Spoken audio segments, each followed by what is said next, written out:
Colonel Dinesh Sharma sir, आपके पास मैं आना चाहूंगा, आपका पॉइंट ऑफ व्यू। दो बड़ी अहम खबरें हैं, दोनों पर सिलसिलेवार तरीके से बातचीत हम कर लेते हैं। यूएस कांग्रेस में प्रस्ताव पास कि ट्रंप बिना कांग्रेस की परमिशन के हमला नहीं कर सकते, जंग नहीं छेड़ सकते अब आगे। लेकिन वीटो अभी भी ट्रंप के हाथ में कि वो जो फैसला लेंगे वो ही होगा। सब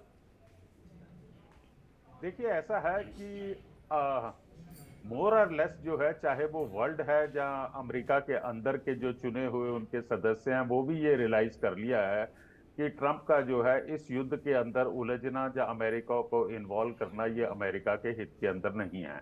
लेकिन जैसा कि सभी जानते हैं कि अमेरिका के अंदर जो प्रेसिडेंट होता है उसके पास सुप्रीम पावर होती हैं उनके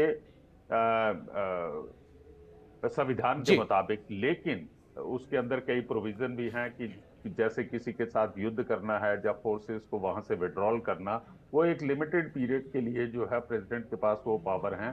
लेकिन अब उनकी कांग्रेस ने इसके बारे में ध्यान दिया है और अभी देखिए इसके अंदर से सबसे इंपॉर्टेंट ये बात आती है कि उसके जो रिपब्लिकन पार्टी के लोग हैं उन्होंने भी इस प्रस्ताव के अंदर अपना सहमति दी है। अब आने वाले दिनों में देखते हैं कि जिस समय ये उनकी कांग्रेस के अंदर जाता है तो डोनाल्ड ट्रंप साहब क्या एक्शन लेते हैं। हालांकि दोबारा जैसा मैंने पहले कहा कि प्रेसिडेंट यूएसए के पास एब्सोल्यूट पावर होती हैं, तो लेकिन अब इसके बाद देखना पड़ेगा कि वो अपना वीटो इस्तेमाल करके इस प्रस्ताव को नलीफाई करते हैं या इसके ऊपर कोई एक्शन लगते हैं। लेकिन मोर और लेस वीटो पावर अभी भी आपका कहना है कि ट्रंप के पास है, ट्रंप अभी भी अपना ट्रंप कार्ड अपने हाथ में रखे हुए हैं। लेकिन एक दूसरा सवाल सर, जो सीक्रेट रिपोर्ट जो है जो सामने आई है उसमें कहा गया है कि ट्रंप ने साफ कर दिया है कि जब तक ईरान के हमलों में किसी अमेरिकन सोल्जर की मौत नहीं होती है तब तक अब अमेरिका इस जंग में नहीं कूदेगा। बेशक बहरीन तबाह हो जाए, बेशक कुवैत तबाह हो जाए, बेशक यूएई तबाह हो जाए, लेकिन ट्रंप का फैसला साफ है, जब तक हमारे किसी सोल्जर की मौत नहीं हुई हम जंग से अब किनारा बनाकर रखेंगे। क्या मायने इस बयान के सर? मेरी तरफ से तो मैं तो इस बयान को किसी प्रकार की कोई इंपॉर्टेंस देता नहीं हूं। क्यों? आपके 28 फरवरी के बाद क्या आपके अमेरिकन सोल्जर्स की डेथ नहीं हुई है? हालांकि आपने डाटा जो है सार्वजनिक नहीं किया जब वो पब्लिक डोमेन में नहीं है, लेकिन इस बात की कोई खास इंपॉर्टेंस नहीं है कि अगर हमारे किसी सोल्जर की डेथ होती है तो हम ज्यादा अटैक करेंगे।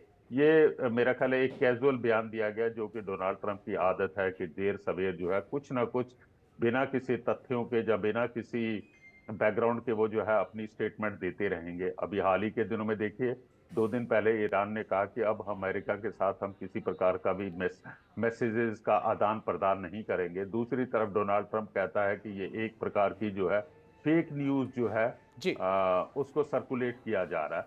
तो इससे साफ जाहिर है कि डोनाल्ड ट्रंप साहब की जो स्टेटमेंट जो पब्लिक में देते हैं या किसी भी पॉडकास्ट के अंदर देते हैं, वो सिर्फ एक सनसनी पैदा करने के लिए होती है। और अदरवाइज देखिए कि अगर जो उनकी स्टेटमेंट होती है, क्या वो स्टेटमेंट को उसी ग्रेविटी के साथ जो है एक्शन लेते हैं, तो 28 फरवरी के बाद तो कई ऐसे चांसेस आए हैं जब मैं कहूंगा कि बहुत सारे ऐसे मौके टाइम आया जब उन्होंने एक्शन नहीं लिया। Okay, point is clear. मैं लौटता हूं सर आपके पास, एक और बड़ी खबर है उसके बाद मैं आपके पास आऊंगा। जल्दी से बड़ी खबर प्ले करिए। अजरबैजान की भारत के खिलाफ बड़ी साजिश। बड़ी खबर इस वक्त की, खालिस्तानियों का नया गढ़ बना अजरबैजान। बड़ी खबर आपको दिखा रहे हैं। पाक तुर्की की मदद से नेटवर्क खड़ा किया जा रहा है। कनाडा यूरोप में कड़ाई के बाद खालिस्तानी अजरबैजान पहुंचे हैं। अजरबैजान की भारत के खिलाफ बड़ी साजिश, इस वक्त की बड़ी खबर। खालिस्तानियों का नया गढ़ बना अजरबैजान। अजरबैजान की भारत के खिलाफ बड़ी साजिश। बड़ी खबर आपको दिखा रहे हैं इस वक्त की, खालिस्तानियों का नया गढ़ बना अजरबैजान। पाक तुर्की की मदद से नेटवर्क यहां पे खड़ा किया जा रहा है। कनाडा यूरोप में कड़ाई के बाद अजरबैजान पहुंच रहे हैं खालिस्तानी लीडर्स। बड़ी खबर इस वक्त की, अजरबैजान की भारत के खिलाफ बड़ी साजिश। ग्राफिक्स प्ले करेंगे, डिटेल से खबर को डीकोड हम करेंगे, उसके बाद एक्सपर्ट्स के पास हम लौटेंगे, क्योंकि खालिस्तानियों का नया अड्डा अब अजरबैजान बनता हुआ दिखाई पड़ रहा है। बाकू में खालिस्तानियों का एक सम्मेलन होता है जिसमें कई खालिस्तानी जो कि यूरोप में हैं, कनाडा में हैं, अमेरिका में हैं, वो पहुंचते हैं। 2025 और 26 में कई सम्मेलन अजरबैजान के अंदर होते हैं और यहां पर खालिस्तानियों को तुर्की और पाकिस्तान की खुलकर मदद मिलती है, क्योंकि ये जो अजरबैजान है वो पाकिस्तान और तुर्की का इस वक्त मोहरा बना हुआ है। Next graphics. कनाडा, यूरोप में जो खालिस्तानी हैं उन पर सख्ती इस वक्त की जा रही है। भारत की जो डिप्लोमेसी है वो बहुत अच्छे से इस वक्त कनाडा, यूरोप में काम कर रही है और खालिस्तानी की जो मूवमेंट है उसको वहां पर दबाया जा रहा है, जिसके कारण इनका रुख जो है अब अजरबैजान की तरफ हुआ है। भारत को अस्थिर करने की साजिश रची जा रही है। भारत अर्मीनिया संबंधों से टेंशन में है अजरबैजान, और आपने देखा होगा कि ऑपरेशन सिंदूर के वक्त भी अजरबैजान खुलकर पाकिस्तान की मदद में सामने आ गया था। एक तरफ अजरबैजान खालिस्तानियों को पनाह दे रहा है तो दूसरी तरफ भारत अर्मीनिया को लगातार नए और आधुनिक हथियार दे रहा है। हो क्या रहा है, एक्सपर्ट्स के पास चलेंगे। कर्नल दिनेश शर्मा सर, जाने माने डिफेंस एक्सपर्ट हमारे साथ बने हुए हैं। Colonel Dinesh Sharma sir, Canada, America, Europe के कई देशों से अब अजरबैजान का रुख खालिस्तानियों का, इस मूवमेंट को कैसे आप देखते हैं और क्यों अजरबैजान को चुना गया सर? देखिए, सबसे पहले तो ये है, जैसा आपने बताया कि तुर्की, अजरबैजान और पाकिस्तान, ये एक प्रकार का इनका एक स्ट्रेटेजिक अलायंस कह सकते हैं आप, या पाकिस्तान और अजरबैजान के अंदर जो है डिफेंस कॉपरेशन है, ये उनकी बैकग्राउंड। तो ये जो जनवरी के अंदर इनकी राजधानी के अंदर ये जो सम्मेलन हुए थे, तो बेसिकली ये पाकिस्तान की एक शरारत है, एक प्रकार की चाल है, जिससे कि वो अजरबैजान के अंदर इस प्रकार के सम्मेलन कराने के बाद जो है, एक तो खालिस्तानियों का मुद्दा जो है उसको जो है इंटरनेशनलाइज करना चाहता है। इसके साथ साथ जो है जो बातचीत हो रही है उसके अंदर ह्यूमन राइट्स के बारे में भी लोग बात कर रहे हैं कि भारत के अंदर जो अल्पसंख्यक हैं उनके साथ दुर्व्यवहार हो रहा, और साथ में कश्मीर के बारे में भी बातचीत कर रहे हैं। लेकिन इसके इस समय जो है, जो आज के हालात के मुताबिक अगर आप इसको गहराई से स्टडी करते हैं तो अजरबैजान सरकार की तरफ से कोई डायरेक्टली इसके अंदर इन्वॉल्वमेंट जो है नजर नहीं आई। लेकिन एक तरफ से आप बिल्कुल नहीं कह सकते कि अजरबैजान सरकार का इसके अंदर कोई हाथ नहीं है।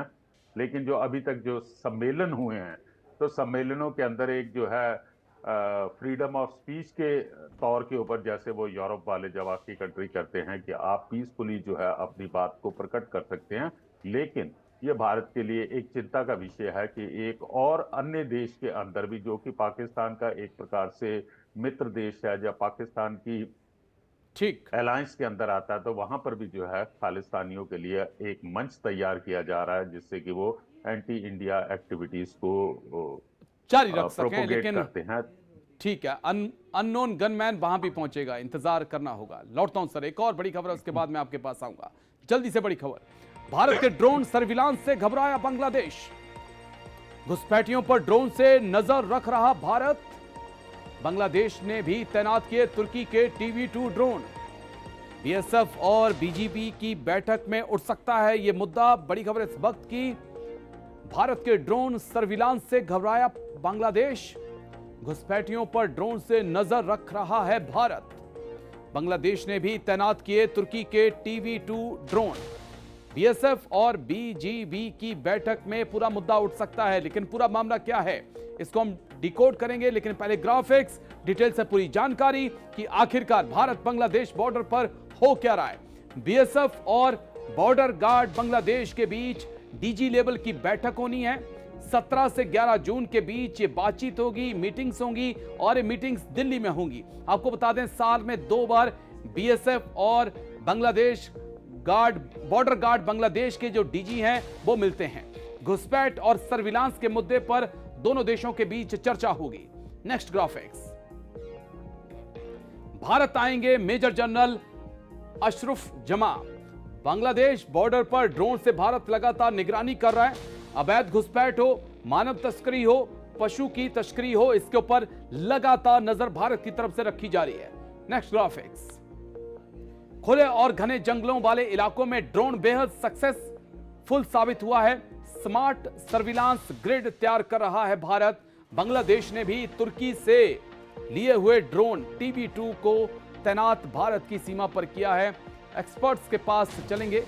बांग्लादेश बॉर्डर गार्ड बांग्लादेश और बीएसएफ के बीच 7 से 11 जून के बीच में मीटिंग्स, लेकिन उससे पहले दोनों देशों के बीच सीमा पर तनातनी। और हम कर्नल दिनेश शर्मा सर से समझने की कोशिश करेंगे। सर, बीजीबी और बीएसएफ के बीच मीटिंग होने वाली है, लेकिन उससे पहले हम देख रहे हैं किस प्रकार से भारत घुसपैठियों को खदेड़ रहा है, लेकिन बांग्लादेश कह रहा है कि ये तो हमारे हैं ही नहीं। कैसे भारत और बांग्लादेश के रिश्तों को देख रहे हैं सर?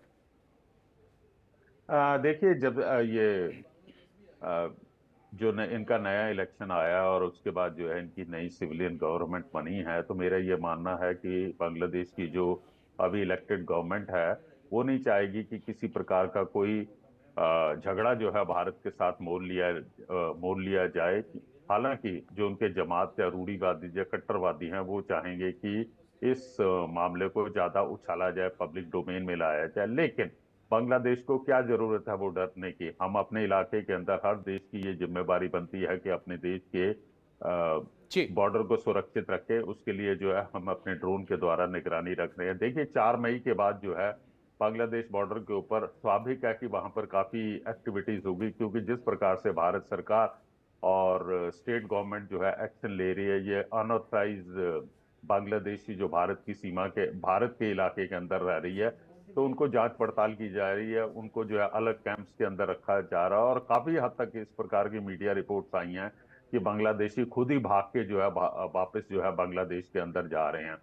और इसका ये एक ड्यू प्रोसेस होता है। दूसरा, जो आपने बताया कि बांग्लादेश का जो बॉर्डर गार्ड है और बीएसएफ के बीच में ये मामला उठ सकता है, देखिए ये साहब ऐसा है कि दोनों जो पैरामिलिट्री फोर्सेज है वो साल के अंदर 2 बार जो है आपस के अंदर एक मेल मिलाप करते हैं, जहाँ डिस्कशन होता है और कुछ एक पॉइंट्स जो होते हैं वो उसी लेवल के ऊपर जो है उनको सॉर्ट आउट कर दिया जाता है, जहाँ उनके लिए जो भी प्रिकॉशन लेने होते हैं वो लेते हैं। तो ये एक रूटीन विजिट है। हाँ, अपनी तरफ से भारत जो ले रहा, हम अपनी सुरक्षा को मद्देनजर रखते हुए हम एक्शन ले रहे हैं। हम नहीं चाहते हैं कि बांग्लादेश सीमा से भारत के अंदर किसी प्रकार की घुसपैठ हो या किसी प्रकार के कोई अनऑथराइज एक्टिविटीज जो है, चाहे वो स्मगलिंग है, ड्रग्स है, पशु तस्करी है। लेकिन हमें इसके साथ साथ और भी ध्यान रखना है, क्योंकि एक नापाकी और एक जाहिल पाकिस्तानी जो है वो बांग्लादेश के थ्रू भी जो उनके जिहादी एलिमेंट हैं, जो पाकिस्तान आईएसआई का जो गढ़ है, या जो उनके स्लीपिंग एजेंट है बांग्लादेश के अंदर, वो हमारे देश के प्रति कुछ ना कुछ जो है गलत हरकत करने की कोशिश कर सकते हैं। तो इसलिए भारत सरकार जो अपनी तरफ से पूरे एक्शन ले रही है, इसमें बांग्लादेश को क्या घबराने की जरूरत है। अगर बांग्लादेश की सरकार जो है इस प्रकार की नफेरियस एक्टिविटीज भारत के अगेंस्ट करना चाहती हैं, या अगर उसमें इन्वॉल्व नहीं है, तो उन्हें किसी प्रकार से डरने की कोई आवश्यकता नहीं है। जी ठीक है, ये बड़ा अहम पॉइंट भी है और देखना ये भी बड़ा इंटरेस्टिंग है, क्योंकि जिस प्रकार से बांग्लादेश में आईएसआई एक्टिव है, क्या इंप्लीकेशन इसके भारत बांग्लादेश रिश्तों पर होंगे। मैं लौटता हूं सर, एक और बड़ी खबर आ रही है, उसके बाद मैं आपके पास आऊंगा। जल्दी से बड़ी खबर प्ले करिए। पाकिस्तान ने भारत को दी गीदड़ भभकी, सिंधु नदी का पानी रोका तो चुप नहीं रहेंगे। पाकिस्तान के पास सभी विकल्प मौजूद हैं। पाकिस्तान ने कहा चुनाव। इस वक्त की बड़ी खबर, पाकिस्तान ने भारत को फिर दी गीदड़ भभकी। इस वक्त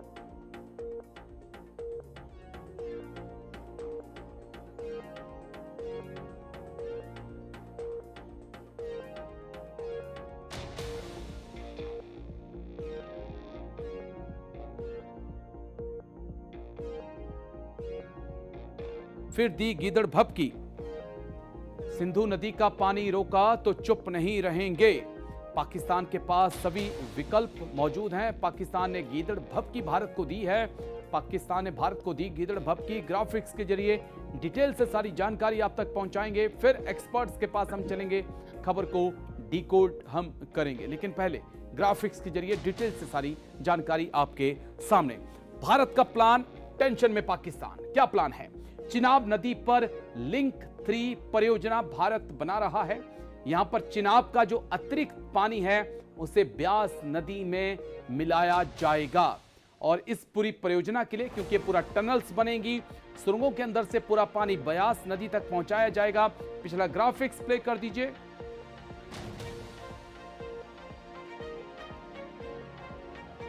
चिनाब नदी पर लिंक 3 परियोजना, चिनाब का अतिरिक्त पानी ब्यास नदी में पहुंचाया जाएगा टनल्स के जरिए।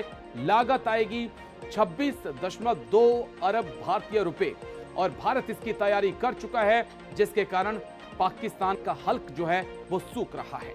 Next graphics. सुरंग के जरिए पानी मोड़ने की तैयारी में है भारत। भारत पानी को हथियार बना रहा है, पाकिस्तान ने यह बड़ा आरोप लगाया है। लेकिन पाकिस्तान के विदेश मंत्रालय की तरफ से क्या कुछ कहा गया। फुल स्क्रीन स्क्रॉल को एक बार प्ले कर दीजिए सामने, फिर हम एक्सपर्ट्स के पास लौटेंगे, इस खबर को डीकोड हम आगे करेंगे। लेकिन स्क्रॉल के जरिए पाकिस्तान के विदेश मंत्रालय ने क्या कुछ कहा है वो पहले आपको बता दें।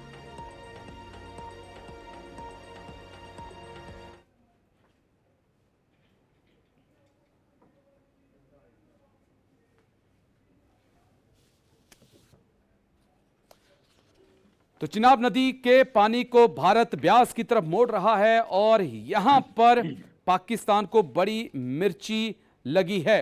पाकिस्तान ने इस पर क्या कहा है? पाकिस्तान कहता है कि मैं इस बात पर जोर देना चाहूंगा कि इस संबंध में हमारे पास सभी विकल्प खुले हैं।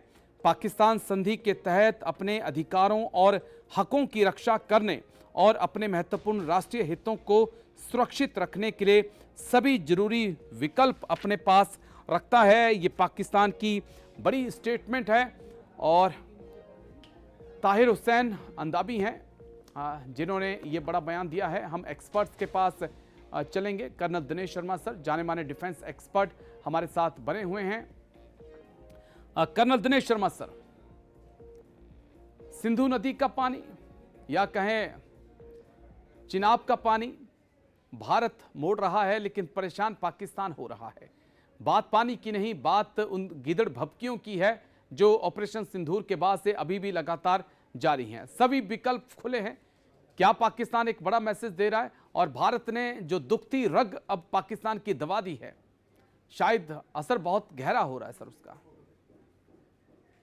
इससे पहले थोड़ा सा बैकग्राउंड में जाते हैं। देखिए, ये जो इंडस वाटर ट्रीटी जो है 1960 के अंदर हुई है, तो उस समय इस ट्रीटी के अंदर ये भी प्रोविजन था कि अगर आने वाले दिनों के अंदर जो है इसके अंदर कुछ चेंजेस कर सकते हैं। तो देखिए 1960 के बाद और आज 2026 चल रहा है, तो उसमें कई चेंजेस आ गई हैं। हमारी डेमोग्राफी चेंज हो गई है, हमें जमीन खेती के लिए पानी की ज्यादा आवश्यकता है। तो इन सारी बातों को मद्देनजर रखते हुए जो है भारत के पास ये एक एंटाइटलमेंट है, जब भारत का ये राइट है कि वो उसी प्रकार से पानी का शेयर जो है उसको डाइवर्ट कर सकता है। और दूसरा ऐसा है कि जो इनका ओरिजिन है वो भारत से होता है। तो ये है बैकग्राउंड। अब आ जाती है बात पाकिस्तान की। पाकिस्तान का जो प्रवक्ता कह रहा है कि हमारे पास सारे विकल्प खुले हुए हैं, तो अरे भाई, ये तुम्हारे पास सारे विकल्प खुले हुए हैं, तो मई 2025 के बाद से लेके आपने अभी तक सिवाय इस प्रकार की स्टेटमेंट देने के अलावा तो आपने कोई एक्शन नहीं लिया। अगर तुम्हारे पास कोई सारे विकल्प खुले हैं तो कोई एक विकल्प को इस्तेमाल करके देख लीजिए, और उसके बाद जो रिटेलिएशन होगा वो आपने मई के महीने, मई लास्ट ईयर में ऑपरेशन सिंदूर के दौरान देख लिया। पाकिस्तान के अंदर चाहे वो उनका बिलावल भुट्टो है या बाकी उनके बाकी लोग हैं, वो कहने के लिए कुछ भी करते रहेंगे, लेकिन आपको अभी जो है, अब ये भारत जो है वो पुराना भारत नहीं है कि आपकी हर बात जहाँ आप ये धमकी देते थे कि हमारे पास हम एटमी ताकत हैं। अभी आप किसी प्रकार का कुछ ऐसा करके देखिए, आपको इमीडिएटली फुल फोर्स के साथ जो है आपका रिटेलिएशन होगा। हम करेंगे, पानी हमारा है, हम अपने देश की रिक्वायरमेंट जो होगी वो सबसे पहले पूरी करेंगे, और अगर कुछ बचता है तो आपके भीख के कटोरे के अंदर एक दो गिलास डाल देंगे,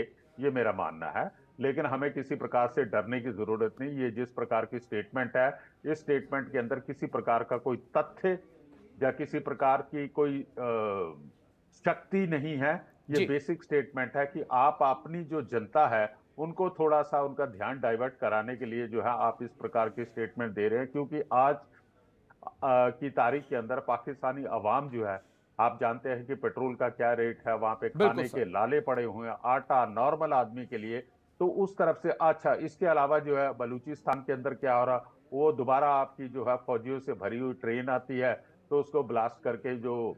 लेकिन क्या कर्नल दिनेश शर्मा सर, क्या ये दोनों देश जंग की तरफ बढ़ रहे हैं, और क्या भारत और पाकिस्तान उन देशों में शामिल होंगे जो पानी के लिए सबसे पहले युद्ध में उलझेंगे? क्योंकि ये तो कहा गया है कि वॉर होगी तो पानी के लिए होगी।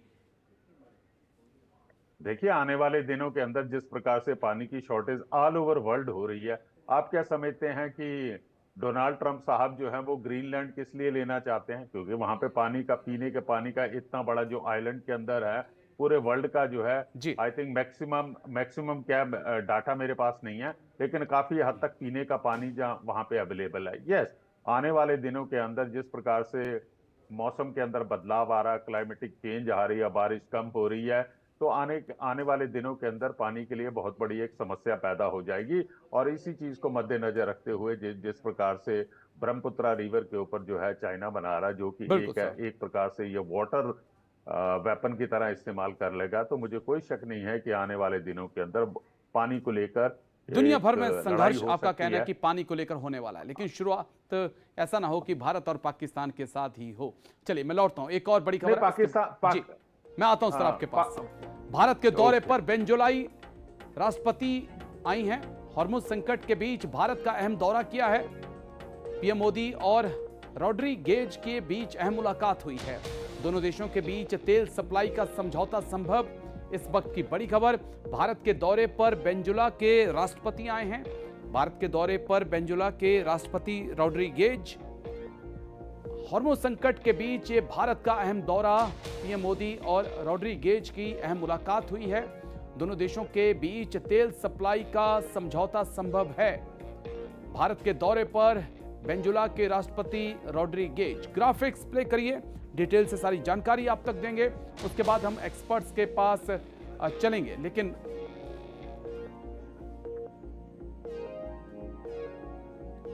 तो ये भारत में वेनेजुएला के राष्ट्रपति आए हैं और ये अहम दौरा भारत का उनका, और क्या तेल को लेकर भारत और अमेरिका में, भारत और वेनेजुएला के बीच कोई बातचीत होने जा रही है।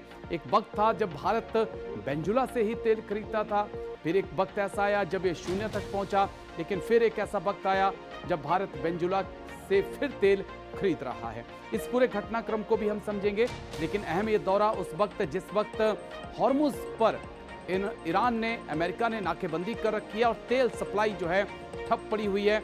एनर्जी क्राइसिस पूरी दुनिया में। लेकिन ग्राफिक्स प्ले करिए, डिटेल से सारी जानकारी आपके सामने। भारत में वेनेजुएला का तेल देखिए 2017-2019 के बीच में हर दिन प्रतिदिन 3 लाख बैरल तेल वेनेजुएला से आता था। फिर क्या होता है, डोनाल्ड ट्रंप सत्ता में आते हैं। 2020 में अमेरिका, डोनाल्ड ट्रंप जो है वेनेजुएला के तेल पर प्रतिबंध लगा देते हैं और 2025 आते आते भारत वेनेजुएला से तेल का आयात शून्य कर देता है। लेकिन 2026 में भारत ने फिर से तेल खरीदना शुरू कर दिया है। नेक्स्ट ग्राफिक्स, 4.27 लाख बैरल प्रतिदिन तेल अब भारत वेनेजुएला से आयात कर रहा है। वेनेजुएला के तेल का दूसरा सबसे बड़ा आयातक देश अब भारत बन चुका है। रूस के तेल पर मिल रही छूट बंद होगी, ट्रंप ने कह दिया है। डोनाल्ड ट्रंप फिर ले सकते हैं बड़ा फैसला रूस को लेकर। भारत को तेल चाहिए, सस्ता तेल चाहिए, वो रूस से मिले, वेनेजुएला से मिले, जहां से मिले, लेकिन सस्ता तेल भारत को चाहिए। वेनेजुएला के राष्ट्रपति का भारत का दौरा, और हम कर्नल दिनेश शर्मा सर के पास चलेंगे। सर, इस दौरे के क्या मायने? और एक वक्त था जब भारत वेनेजुएला से 3 लाख बैरल प्रतिदिन खरीदता था, लेकिन बीच में शून्य हुआ, ट्रंप ने प्रतिबंध लगाए, फिर अब फिर से वेनेजुएला की तरफ भारत। सर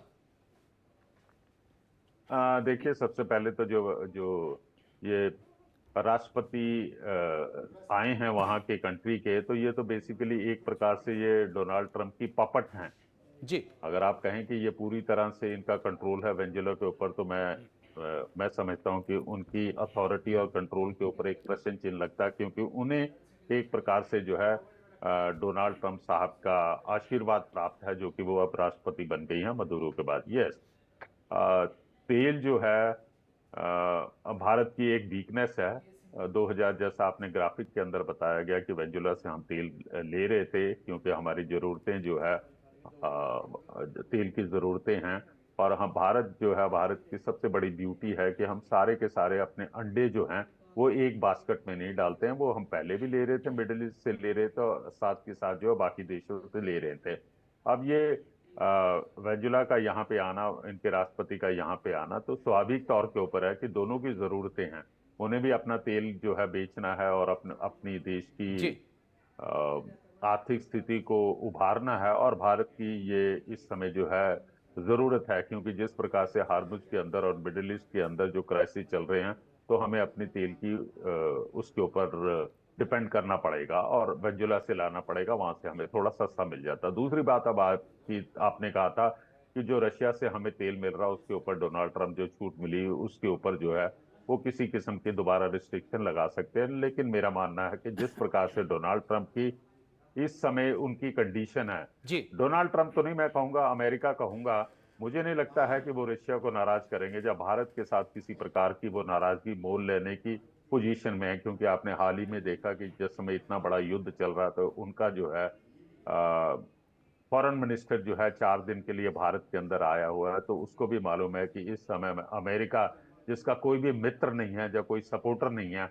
वो नहीं चाहेगा कि एशिया के अंदर वो भारत को किसी प्रकार से और ज्यादा नाराज करे। हालांकि हमारे अंदर काफी थोड़ा डिफरेंसेस आए हुए हैं, डिफरेंसेस हमारी वजह से नहीं है, ये जी जो है सीधा डोनाल्ड ट्रंप की तरफ से आए हुए हैं।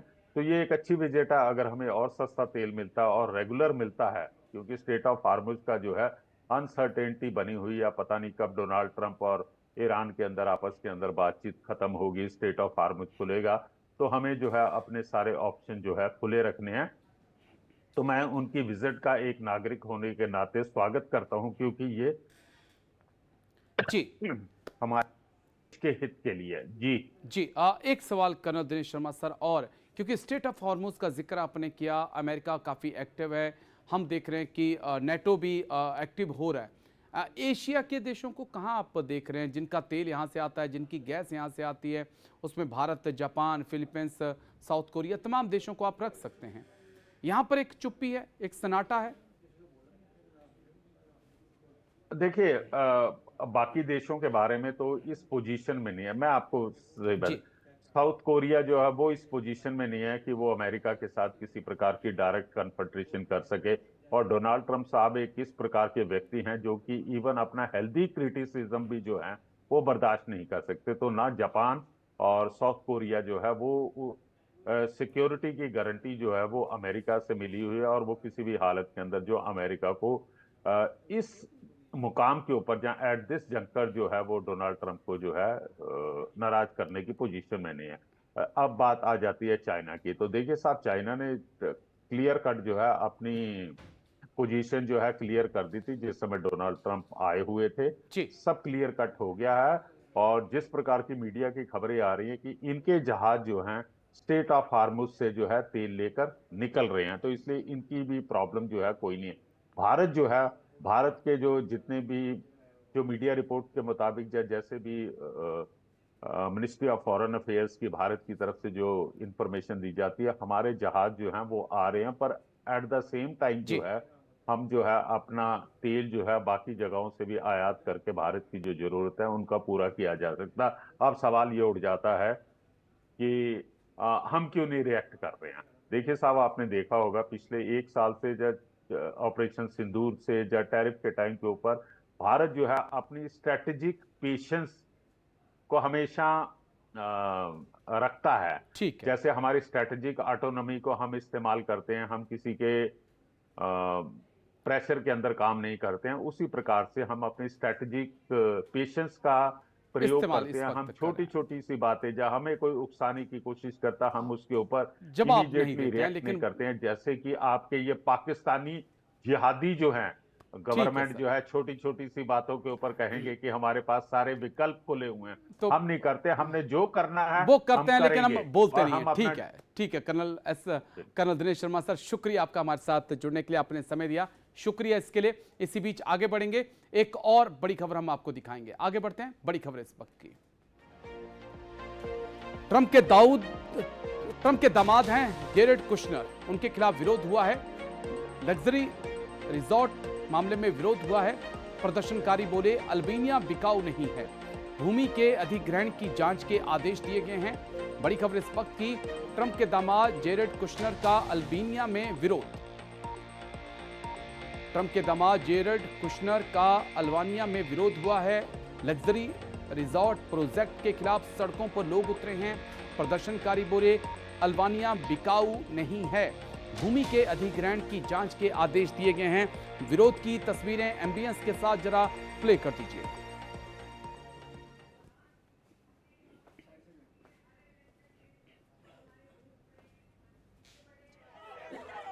after developers erected barbed wire fences at the site of a proposed luxury resort linked to the US president's son-in-law, resort बना रहे थे Jared Kushner. डोनाल्ड ट्रंप के दामाद। We are here today because we want to go to our lands. Protests have also been held in the capital Tirana, where तो luxury resort project के खिलाफ सड़कों पर लोग उतरे और लोग जो हैं सड़कों पे उतरे और उन्होंने विरोध किया। ट्रंप के दामाद यहां पर बहुत बड़ा रिजॉर्ट बना रहे थे और खबरें हैं कि जो भूमि अधिग्रहण किया गया, इनकी जो जमीन उनको बेची गई है, उसकी जांच के भी आदेश दे दिए गए हैं। और ये तस्वीरें उस जगह की, लोगों का कहना है कि ये जो जमीन है, ये जो सौंदर्य है यहाँ का, अगर यहाँ पे रिजॉर्ट बनता है तो सब कुछ खत्म हो जाएगा। जिसके बाद अल्बानिया के जो लोग हैं, स्थानीय लोग, वो सड़कों पे उतरे और उन्होंने नाराजगी जताई है। तो लग्जरी रिजॉर्ट के विरोध में सड़कों पे लोग उतरे हैं और कहा है कि यहां पर ट्रंप का रिजॉर्ट तो हम बनने नहीं देंगे। ये एशिया में नहीं बल्कि अल्बानिया में इस प्रकार का घटनाक्रम घटा है। तो ग्लोबल ब्रेकिंग में आज इतना ही। कल फिर होगी मुलाकात। दीजिए इजाजत। नमस्कार।